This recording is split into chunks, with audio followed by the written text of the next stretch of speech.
Perwira TNI ini mengaku dialah yang menembak mati Aidit dengan tangannya sendiri. Aidit yang dimaksud adalah Dipa Nusantara Aidit, Ketua Partai Komunis Indonesia, PKI, pada tahun 1965. Seperti diketahui, Aidit mati ditembak pada tanggal 23 November tahun 1965 di satu tempat dekat markas sebuah kesatuan tentara di Boyolali. Ketika itu pasca peristiwa G30 SPKI yang meletus pada tanggal 1 Oktober tahun 1965. Aidit jadi buruan tentara TNI AD karena dianggap jadi dalang atau terlibat dalam peristiwa berdarah yang menyebabkan sejumlah jenderal pimpinan Angkatan Darat tewas. Setelah kabur dengan pesawat Dakota milik Auri, Aidit sempat berpindah-pindah tempat sembunyi. Tapi akhirnya dia bisa ditangkap pada tanggal 22 November tahun 1965 di sebuah rumah milik kader PKI di kota Solo. Setelah diinterogasi, Aidit yang rencana awal akan dibawa ke Kodam Diponegoro, justru dibawa pasukan penangkapnya ke Boyolali. Pasukan yang berhasil menangkap Aidit berasal dari Brigif 4 Dewa Ratna pimpinan Kolonel Yasir Hadibroto. Kelak dia jadi Maijen dan sempat jadi Gubernur Lampung. Oleh pasukan pimpinan Yasir Hadibroto, Aidit dibawa dengan menumpang jeep. Dia dibawa dengan tangan di borgol. Awalnya, Aidit mau dibawa ke Kodam Diponegoro. Tapi kemudian, Yasir Hadibroto sebagai pimpinan pasukan memerintahkan anak buahnya untuk membelokkan jeep yang awalnya mau ke Semarang.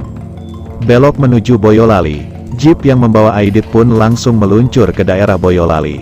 Lalu masuk ke sebuah markas kesatuan Kostrad yang ada di sana.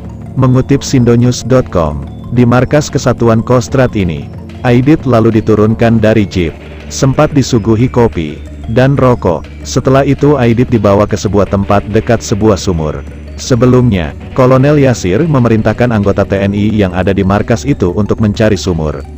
Ketika itu, Aidit sempat bertanya, untuk apa dia dibawa ke dekat sebuah sumur. Dengan sinis, Kolonel Yasir menjawab, dia mengungkit soal mayat Ahmad Yani yang dimasukkan ke dalam sumur. Ahmad Yani adalah Letjen Ahmad Yani, Menteri Panglima Angkatan Darat yang jadi korban penculikan dan pembunuhan kelompok G30 SPKI.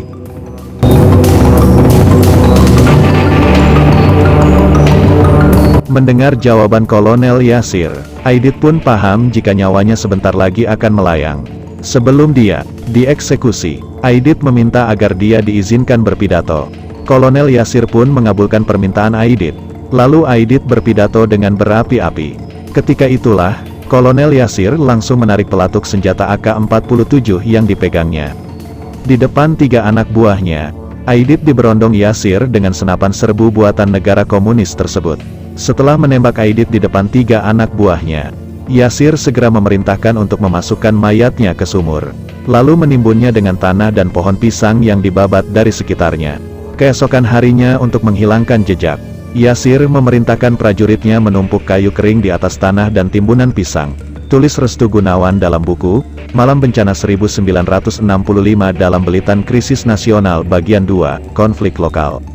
Dalam buku, Aidit, Dua Wajah Dipa Nusantara, yang susun tim buku Tempo ketika bertemu dengan sejumlah tokoh di pendopo Kabupaten Boyolali. Yasir juga mengaku jika dia yang menembak Aidit. Katanya, ia menembak mati ketua PKI itu menggunakan senapan AK-47. Habis 1 magasin untuk mengirim Aidit ke akhirat. Dia diberondong senapan AK sampai habis 1 magasin.